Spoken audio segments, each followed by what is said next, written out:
I want to begin on time so you can, I know your time is valuable, so we can finish up on time. But my name is Ray Williams, and I want to welcome you to the First Security Bank First Steps Financial Recovery Workshop. I'm always excited to see people come out to get information to better get you in a better financial position, because that's where we need to be. We know that Black households lag behind in net worth and in assets and all that, and we cannot begin to do better till we know better and to implement what we know. So thank you for coming out. Thank you for taking your time out. I was afraid the rain might keep somebody in, you know, but thank you for coming out, and I hope that this is beneficial for you. It's very informal. Stop me at any time if you have a question, need something repeated, need something explained to you. I would be glad to address that. And ask the questions. Ask the questions. If you don't want to ask the question, you have a notepad, you can write it down and pass it to Ms. Romanitha, raise your hand, or a little bit, raise your hand. Stephanie and Maria, they'll get your question up here if you don't want to ask it aloud. Again, my name is Ray Williams, and I'm not here because I know it all and I got it all. It's because I've been through some stuff and I know what it's like. I was a single parent to 2 children, 15 years apart, so the struggle was for a long time. So, and you know, in college, I got that credit card. They were handing them out like candy. I got that credit card. I got those student loans. And then I began working at financial institutions, and I saw all these denials. Deny, and it's based on credit. So that made me look at myself, where am I? You know, what do I need to do? And so I got the opportunity to go out and speak to groups. You know, I've held classes at my church and at the Housing Authority in Conway. I'm from Conway. And just anywhere anybody wants to hear. You know, I'm for real. You know, I have struggled and had to come a long way because I wasn't taught it. I didn't know. It was trial and error. And sometimes it was just robbing Peter to pay Paul. You know, whatever you can do to get, you know, to make it to the next day or to make it to the next payday. So that's why I'm here. I just want to share this information, and like I said, I hope it's beneficial. Ask any questions that you need to. So why are you here? Anybody want to tell me why you're here? Yes, sir. Someone in Texas keeps using my Social Security number, and it's not stopping. They filed taxes using my Social Security number. When I went down to the IRS, they said, "Oh, what's the address down there?" Now I couldn't verify the address in Texas. I live in Arkansas. Yes. So I couldn't verify that. They were helping. Okay. Have you tried to put a freeze on your credit? I did all this stuff. You know, I've talked to the SEC. Okay. I've made several police reports, and it's ongoing. It's just started out frustrated as an effort. I keep paying by saving up and just die. Okay. And with all of the identity theft and then these hacks on these databases and people getting personal information, it's really important to keep watch of your credit. Credit Karma offers you alerts when something happens on your credit report that you can immediately take action to dispute it or whatever. That's a good question because that is so rampant. Okay. Yeah. Anybody else want to share? I'm just see if I can learn anything. See if you can learn anything. Just see if I can put a little extra to what I already know. Okay, that's great. And if you want to share, anybody, we're open to share. And if you have an experience you want to share, feel free. So our objectives today are to assess your current financial situation. Of course, you can't get anywhere if you don't know where you are right now. And like I said, in my job, I had to sit down one day and say, okay, Ray, where are you? But, you know, I'm paying bills every month, but where am I overall? We're going to identify ways to increase income and decrease expenses, or prioritize those expenses, and develop a recovery plan. Because you have to have a plan. You make your plan and you work your plan. If you fail to plan, then you just stuck where you are. You got to have a plan. We want to identify steps to implement that plan. Because if you make a plan and don't work the plan, you didn't do anything but write it down. We want to recognize how to guard against credit repair scams, because there are a lot of people out there that can tell you they can fix your credit overnight and it ain't going to happen. We also want to identify time frames for you to review and adjust your financial recovery plan. It's very important to always look back and re-evaluate the situation. So in your materials, you have the workbook that I'll be going through. And there's a pre-test which we won't take. But we're going to get right into the financial recovery and talk about evaluating your current financial situation. So right now, if you're struggling with reduced income or insufficient income, and your debts just keep piling up, it can be a little overwhelming. But don't let that stop you into setting a plan. Because like I said, sometimes you rob Peter to pay Paul. You're just trying to make it to the next payday. I know how that is. But if you make a plan, then you can better manage what you're doing. So the first thing is to evaluate your current financial situation, and then develop that plan, implement that plan, and evaluate it from time to time. So number one, evaluating your current financial situation. Okay, before you can effectively evaluate your situation, you have to accept that your financial situation is out of whack. But don't keep that from stopping you. You know, if you're in recovery, it's because something has happened. You know, you didn't just go straight to recovery. Something happened before recovery. So we want to take steps now that we're going to try to recover our financial situation. The first thing you want to do is assess your income and expenses. You want to say, okay, how much income do I have each month? Where do I get that income? You also know, okay, is the income likely to change for any reason that you can foresee? How much am I spending every month? You don't know that until you write it down. We're in the age of technology, and you just swipe that debit card, hit that phone, whatever it's called, mobile pay or whatever, and do it. And you don't know where your money's going. So it's important to know where your money's going. Get one of your e-statements. Get your checking account activity or your debit card activity and look at it and see where your money's going.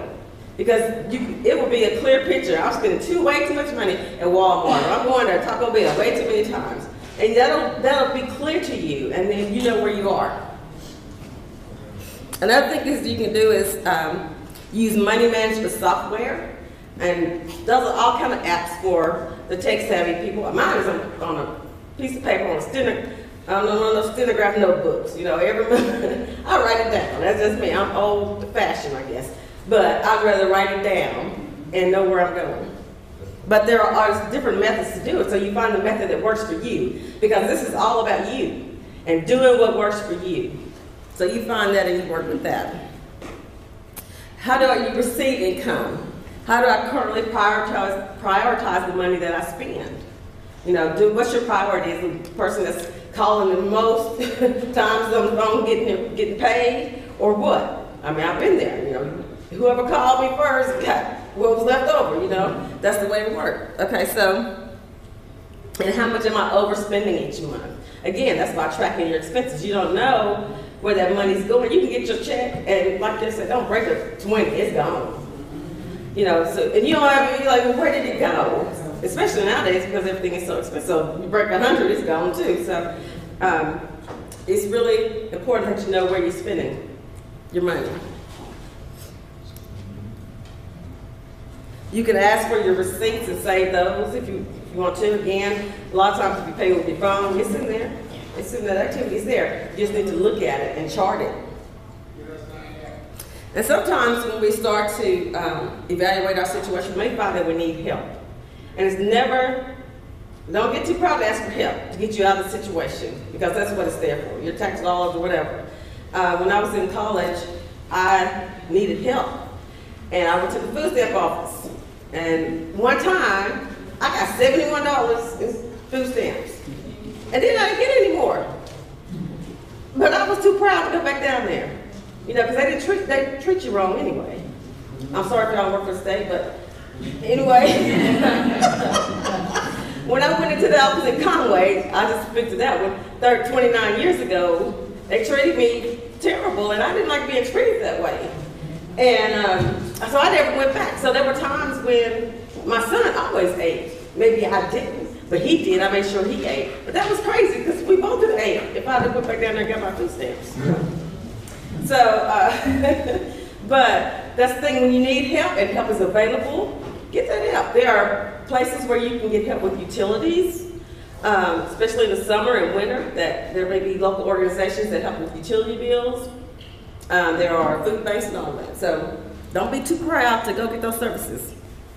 I know it's challenging and it can feel a little weird, but sometimes it's necessary to get where you need to go. Okay, so we have an activity on page 7 in this guide. And I'm just going to read it to you. Shanice is recently divorced, has 2 kids. Her ex-husband is not able to provide child support for the last 2 months because he was laid off, okay? Shanice is working part-time before the divorce and had planned to so until her youngest child went to school. However, that plan has changed and she has to get a full-time job. Okay, so now her monthly net wages or take-home pay is about $1,850. And she receives a advanced earned income credit of $150 a month. So she's getting $2,000 a month. During the divorce, Shanice and her husband lost their house because neither of them could afford the mortgage. She is currently renting a place for $750 a month, has a car payment for $420, and it costs about $100 a month for gas. And car insurance averages $75 a month. So that's eating up her pay. It's just eating it up. She's been able to save some money on child care because her husband is able to care for the kids some of the time. However, she still pays about $150 a month on child care. She pays $110 for cable, internet, and home phone, and $45 a month for a cell phone. I wish my cell phone bill was $45 a month. Anyway, water is included in the rent, but she pays electric for $80 a month. She pays about $400 for groceries and at least $150 on personal expenses for herself and the kids. So if you turn over to the next page, you'll see that she has $2,000 coming in. And all of the expenses we just talked about is $2,500. So she's underwater every month. Every month she's underwater. So in that case, and that can happen, you know, in that case, how are you going to prioritize those expenses? What would you pay first? Rent. All right. Rent, your car note, because you got to get back and forth to work. Utilities. You got to feed your kids. Those are basic necessities. So those get paid every month. Now the other stuff will have to be what's left. Because you got to have your basic necessities. You got to have a roof over your head. You got to have a car to get back and forth to work. You got to keep your lights and gas and water on. And you got to feed your kids. So those are things that you have to do. Now looking at this, she might be able to get some help. She might be able to go and get some help for utilities or to buy food or something. So, but it depends on your monthly income and your household size. So she is definitely underwater every month. But she will have to decide what she has to pay. And we'll talk about prioritizing our expenses in just a little bit.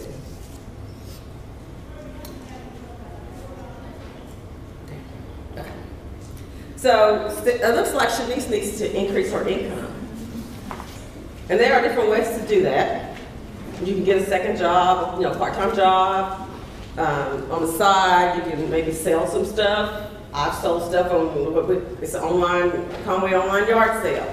I sold stuff I never thought I'd sell. I put it out there and somebody said I wanted it in about 2 seconds. And I was shocked. I was like, let me try this again. You know, I sell something else. But you can sell stuff, you know, one man's trash, another man's treasure. So you can try selling things on those type of social networks. You have to be careful, you know, meet them at the police station or something. But you can, that's another way. And then you increase your income by decreasing your expenses. Again, looking at where you're spending your money. Do you need to go to the nail shop one time a month? Maybe you need to do without nails for a while. So, you know, because they can get expensive. You go every 2 weeks, you know, get that feel and stuff. You might be spending $40, $50. And that may not seem like much when you're spending it, but when you sit down and track your expenses and look at your bills and look at your income, that could pay a bill. You know, so we have to, it's a harsh reality sometimes when we take a look at our financial situation. And we have, it is challenging, and we have to make hard decisions sometimes. Sometimes it may be vanity, sometimes it's necessity, but we have to make that decision. You can, like we talked about, Shanice was getting an advanced earned income tax credit. If you normally get an earned income credit, you can file to see if you can get that spread out 12 months instead of getting it all in the refund. I don't know many people that have done that, but it's $150 a month versus, what, $1,100 at the one time, in a one-time lump sum in your return. But there are ways to increase your income, maybe not a whole lot, but any little bit helps when you're trying to recover from bad situation.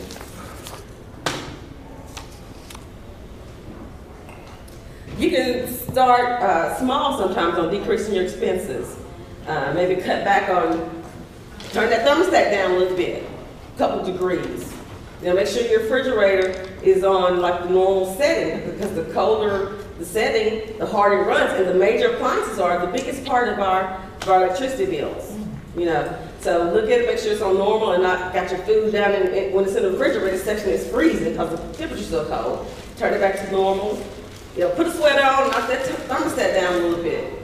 So that you'll be surprised at how much you can save on electricity and heating when you do those things. And you can avoid going into stores. You know, Belk and Clearance has my name on it, you know. So I try to stay out of Belk or don't go in the store because I know I'm gonna come out there with something. I feel like if I go in the store, I should buy something before I leave. So I just try to stay out of the store, especially if I go into a small store. You know, they watch you anyway, you feel like, I need to buy something, you know. So I pick up something and buy. But just stay out of the store. Sometimes you have to stay out of the stores, turn off a QVC, an HSN, and then online shopping. You know, it's so easy. It's convenient. But it's not doing you any good. It's making Bezos is like the richest man there ever was now, the owner of Amazon. So sometimes you just gotta stay out of the store. There's too much temptation. You know, even when you have to go to the store, there's temptation when you stand there trying to check out. All that stuff they got up there. That's just the ploys to get your money. So make strategic shopping trips so that you can get what you need and avoid unnecessary purchases. Of course, every now and then you want to splurge. You know, build that into your budget. You know, if you're going to go do something fun or whatever, you know, set that into your budget or save up for it or something like that. But we have to start somewhere or we'll never get out of this situation. Okay, so anybody have any questions or comments or anything to share? Okay. So, when you develop a financial plan, and I think I'm ahead of myself. I am. Okay.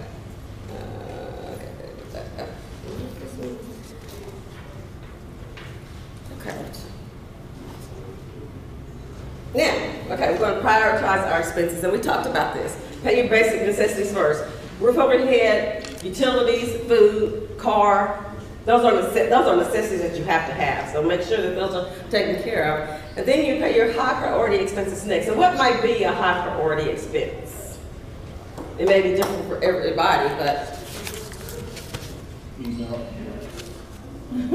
I'm sorry? Eating out. Eating out is a high priority? No. Like I said, it's different for everybody.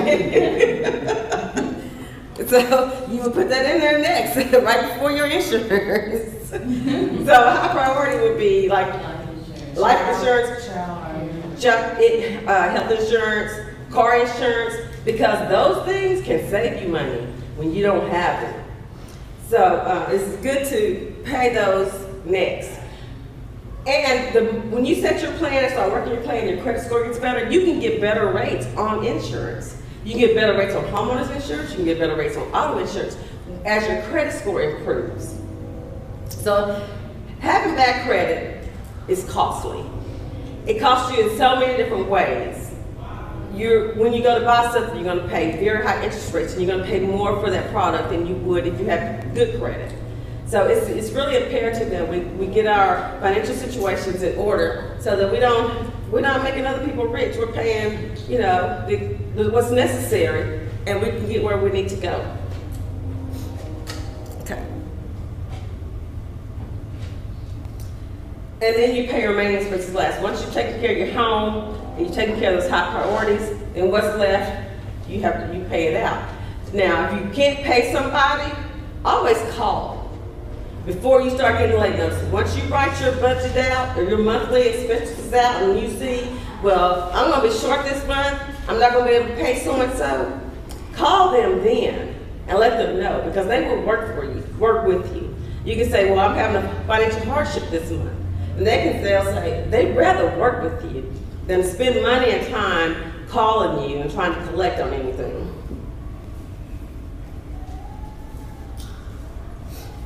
So when you develop your plan, it's going to help you save money, pay your bills on time, eliminate or reduce debt. I'm working on that now because, you know, I'm just sick of it. And then you should include financial goals and a spending plan. So just think about, where do you want to be, say by year end, and then in 3 years, and then 5 years. Do you want to be where you are? Can you see yourself moving forward? You know, have that vision in your mind and know that you can do it. But the thing is to get started, because you can't get anywhere until you get started. But start thinking about, where do I want to be? Where do I want my kids to be? Can I help them to get to a better place? Start teaching them now. Because I never heard about saving money at home or how to spend it or budgeting or whatever. It was just, my mom raised 5 girls. And it was just, we just got what we got.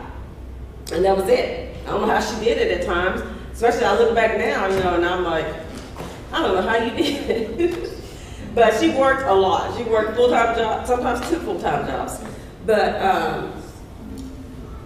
have a vision. Have some sense of where you want to be, short-term, long-term, so you can start on work on getting there.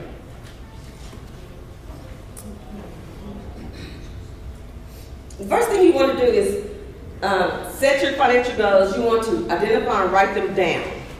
It's just like when you write them down, they come alive, you know, or put them in your phone or something. But when you write them down, it becomes real to you.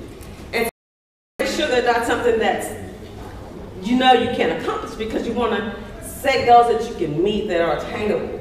You want to make sure they're specific. I want to have this credit card paid off by the end of the year. Or I want to have $100 saved up in 3 months. Make it specific. Make it, you know, something that you can do, and make it specific. Make it measurable.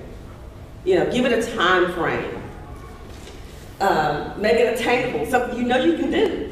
Don't make it so big and lofty that you know, you set yourself up to fail, then you feel bad. But make it something that you can do. And you can do that when you start looking at your spending, looking at your income, and you know what's left. You know where you're overspending, you know where you can cut back to meet those goals. Make them relevant. You know, if it's relevant to you, eating out is relevant to you, that's fine. Set a goal to eat out less or eat cheaper. Whatever you need to do, you know, if you need to do anything. And then set that time frame. So we want to make goals that are smart, specific, measurable, attainable, relevant, and timely. So set some short-term goals. I'm going to start saving my next payday. I'm saving $10. It's a start. You have to start small. You ever heard you have to crawl before you walk? And sometimes this is the case when you're in financial recovery. You have to crawl before you walk. Organize your goals, and then go back and look at them from time to time. Go back and see, okay, where am I now? Has my financial picture changed? Has my income changed? Am I getting a bonus? Do I have some OT? Do I have opportunities for overtime? Are my hours getting cut? We have to go back and reevaluate our situations from time to time so that we know where we are. And you always want to know where you are so that you can get to a point where you're controlling your money and your money's not controlling you. You just hand it out to whoever hollers the loudest. You want to know where it's going, and you want to be dictating when it's going there. So set those goals and evaluate your progress. And then celebrate it. You know, share it. Have somebody that you can be accountable to. Bring somebody along. Tell your boo, hey, boo, we got some goals. Hey, baby, we got some goals. Hey, sister, brother, mama, daddy, whatever, we have some goals. And we're going to work together to meet these goals. Because that's what it takes a lot of times. You know, somebody that you can be accountable with and somebody can share where you want to go instead of trying to pull you back. Okay, so there's another exercise in here. And it will be like, this is just for you can take home and just list 2 main financial goals. Supporting goals that can help you achieve those goals, and then make sure that they are SMART goals. So if you set financial goals and say you want to be in a house in 2 years, and you need to save $5,000 a year, then you know that you need to save about $140 a month. So then you got that in your head. You can put that into your budget, or you can put that as a goal to start saving there. But again, make sure you write it down. Make sure you set that goal. You have to set that goal so that's in your mind. And you have to set back. Don't give up. You know, we always have setback because it's always something. It's always something. But don't let that get you totally off track. You know, go back and reevaluate that goal. Reevaluate where you are and say, this has happened, and this is how I'm going to get back on track, because those things can happen.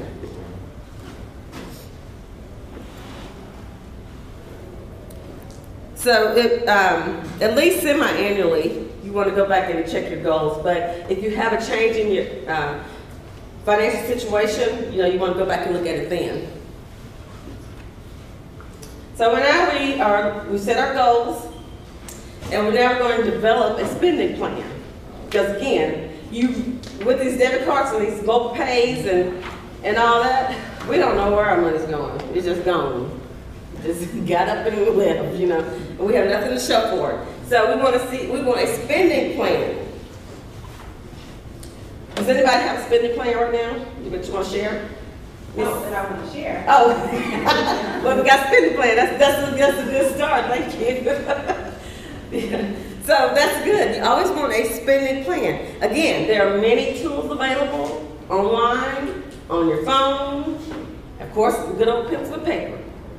Get that statement out. Get that paper out and write your bills down. And I think I gave you an example one in your packet that helped you get started. I'm going to grab one. Does not have to be like this. It can be anything you want it to be. Let's say you get paid on the 1st and 15th. You're writing down how much income you got on the 1st, who's getting paid on the 1st. How much income you get on the 15th, who's getting paid on the 15th. That way you know what you got coming in, what you got going out. Then you look at those other expenses, those that aren't unnecessary. What are you spending your money on? You can go natural. That'll be sure. You tell them natural, my hair is frizzy today. But there are different things, and it has to fit you. It has to fit you and your budget. Sometimes it's a change of lifestyle. Because we as a people, we like to think, we want to make everybody think we got it going on. We want to go get that car, we pay 2 times the money for it. They ain't got no insurance on it. We want to do all this and make people think something. It's not what people think. It's time for us to reflect on ourselves, get ourselves in a position to be what we want other people to think we are, We want to be financially stable and be at a point where we can give back. When you're blessed, be a blessing. Get yourself in order so you can be a blessing, so that once you're where you are, you can tell somebody else how to get there. Show them. But it's not about, but that's culture, and that's lifestyle. And until you can overcome that and say, hey, you know what, I'm trying to get where I want to be. You ain't paying my notes, so, we go broke trying to impress people that don't even like us. And then try to impress people that ain't paying our notes. So what you got to say, don't worry about it. Okay, so if you get a spending plan, you know what your income expenses are each month. And also on this spending plan, I did put down here, what are your monthly financial goals? Do you have a yearly financial goal? Long-term financial goals? Just to put that in your mind, you know, just to put that seed in there so that you can start watering and letting it grow. Having a spending plan also takes some anxiety out of meeting your expenses. You know, it's not a good feeling when you can't pay your bills or you're having to do without or here and there. You know, that's not a good feeling. So once you set a spending plan and you write down who's getting paid and what you got, that kind of reduces some of that anxiety. You know, I'm going to pay this person. I'm going to pay. And when you start paying your bills on time, that kind of makes you feel good, you know. And you got $10 stuck under the mattress, and then you got $20 stuck under the mattress. And then before you know, you might have $100. I started there. I had $5 doing $5. And one day I looked in the envelope, I had $30. Oh, you thought I was Oprah Winfrey. But it was motivating, you know. I knew I had. If my son came home from school and needed something, I had that $30. So that made me feel good. So it does reduce some anxiety. Gives you a sense of control over your money. Again, like, you know what you got, you know what's going out. Don't just spend it willy-nilly. You control your money, you control your expenses. Don't let that control you, because that does cause anxiety. And then it helps you build assets that would improve your quality of life for you and your family. So when we think about assets, what are we thinking about? House. Cars can be an asset, they can be a liability. The way you tell is how much is it worth versus how much you owe on it. And when we have bad credit, we have to go to buy here, pay here. First of all, the cars are not in good condition. We're paying probably 1.5 to 2 times more than they're worth. And so then we don't have an asset because we owe more than it's worth. So I know it's important to have a car. But sometimes we have to get something that we can afford instead of getting that car that's going to break down or putting those big rims on those cars that you got to pay rent and roll 6 times the amount for. You know, wait till you can buy you some rims. Stick you some, I know it's all about this hype. I know that. But you have to overcome that in order to get where you want to be. And it's all a personal decision. You know, you either will or you won't. But if you want to move forward, if you want to stop paying high interest rates, if you want to get better insurance premiums, if you want to be able to go to any car lot and get the car that you want, you got to start somewhere. And not just what you can get. Because I've been there. You get what you can get, just not necessarily what you want. And so we have to start somewhere to get to that point. Right. If I may say something, it's important for you to shop for your insurance. Sometimes, you know, we feel comfortable with the same insurance person, and they are nice. You know, that's what they do for a living. But my same example, my husband has some property, so his insurance guy told him that it was going up $3,000 in a year, and he says, well, I can't do that. So he says, I'm sorry, this is just what is going up. So we went to another company, and they were able to keep the same price that we were doing with more coverage. So we were using somebody that was, what do you call him? He was not really an agent. A broker? He was a broker, and we didn't know that for 10 years. So don't feel bad in your car insurance and your house insurance to go out and look for a better quote. It may save you. You'll be surprised what you can get. Usually AAA has pretty good prices. But just like you're saying, if you're trying to save a little bit of money monthly, try to think, when is the next time you're going to do your insurances? Call around and see if you can save some money that way. And let me tell you, that is so true, and I'm glad you brought that up. I was, again, a single parent. I just got out of school, working in Little Rock, eating ramen noodles for lunch every day. Okay, so my insurance is just, my car insurance is just killing me. I have nothing left. So, you know, I'm driving home, I'm like, Lord, you know, I'm praying, like, Lord, please help me, you know, with this. And so on my day off, I called around. And I called this agency in Conway, and she said, have you ever had any wrecks? Have you ever had any tickets? I was like, no. She said, well, why is your rate so high? So I took her my policy, she said, well, this agent has you in a high-risk policy. And that's because he's getting the kickback on that. I had never had a wreck, I had never had a ticket. He was had me in a high-risk category, making money off of me. And my insurance was like a third of the fee. She said, Ray, I'm gonna put you in this policy, just don't have a wreck in a year. I had never had a wreck. My insurance premium was a third of what I was paying. You know, and it was just, you know, the Lord put that on my mind. And I'm just gonna tell you now, I'm a believer. God is my source, everything else is a resource. And we are to handle our resources. You know, we're supposed to be good stewards, yes ma'am. Ms. Ray, you know, funny that you say that because that's with me. I've never had an accident. I've been having my CDL license for 23 years. And yeah, I do have a new car now. It's 2017. It's a Honda car, Honda Accord longevity vehicle. It'll last But my insurance, you're not going to believe it, for my age, over 50, my insurance is almost $200 a month. That's too much. And I know it's too much. But you know, Shop I'm around. glad, me and my husband, we talked about checking AAA. And that's why we came to the meeting this evening, you know, trying to take time out to do some of the things that we need to do.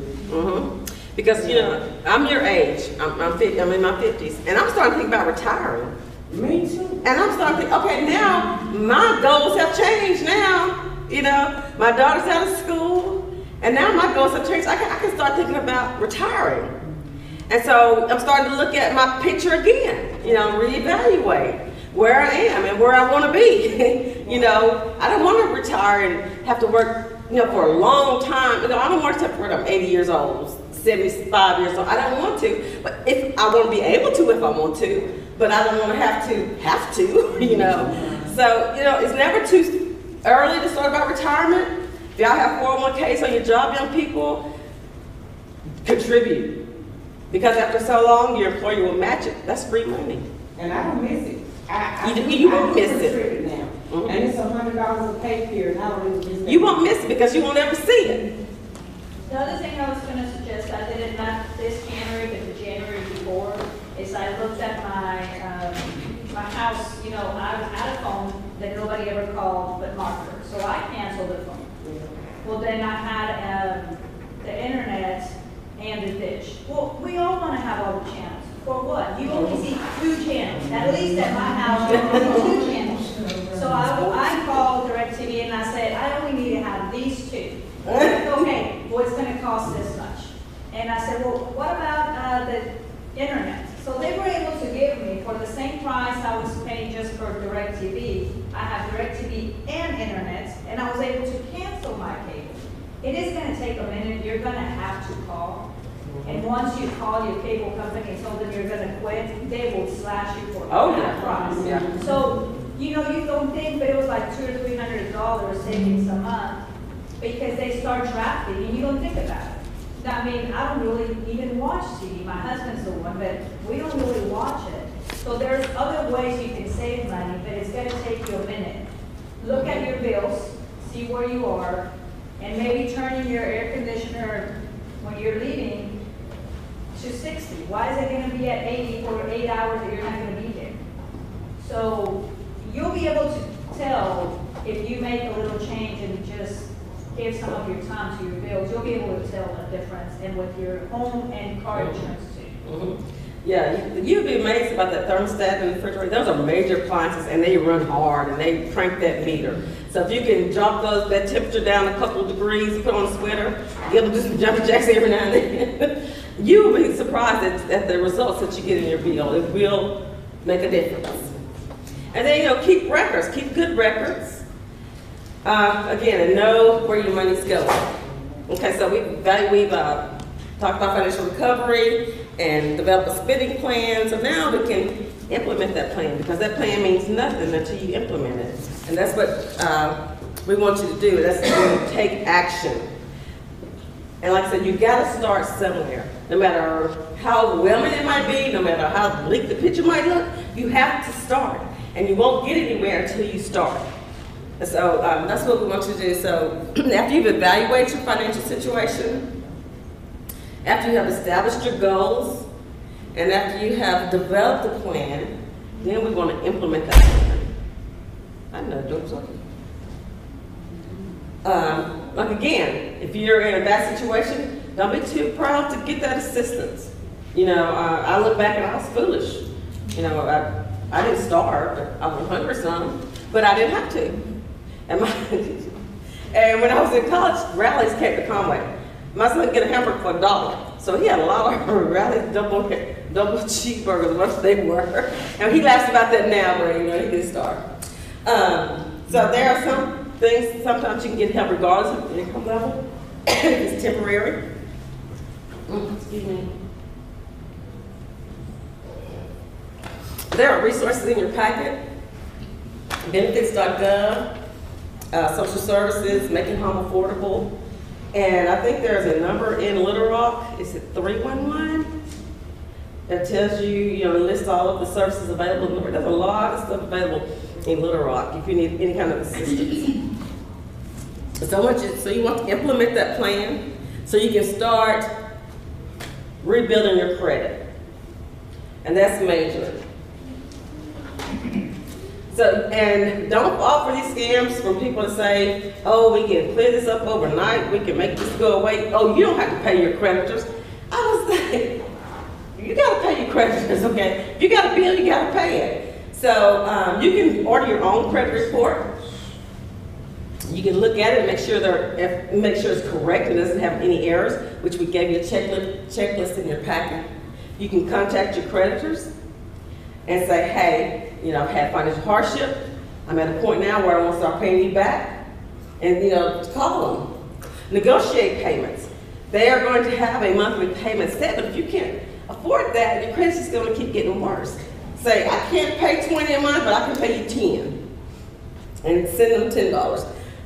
Don't tell them you can do anything that you can, because it just makes it worse. So when you call back again, they're like, well, you didn't keep up with this agreement the last time. So don't make any arrangements that you can't fulfill. And then if you get all those credit card offers in the mail, you can say, stop sending those to me. But if you don't sign up for them, they won't hurt you. Just throw them in the trash, shred them, throw them in the trash.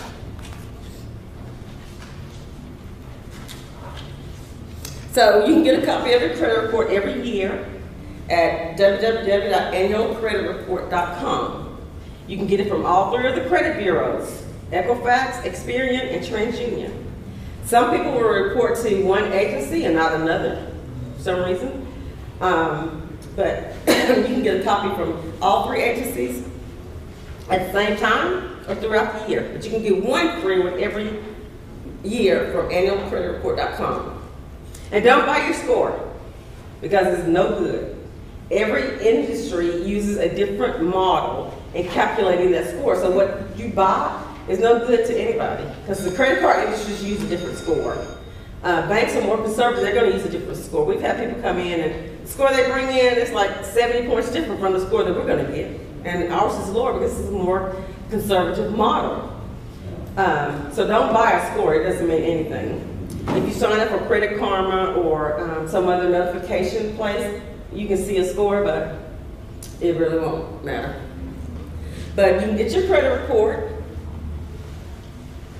look at it, check the creditor that's on there, the balances, the name, the address, check it out. If something's not on there, you can dispute it.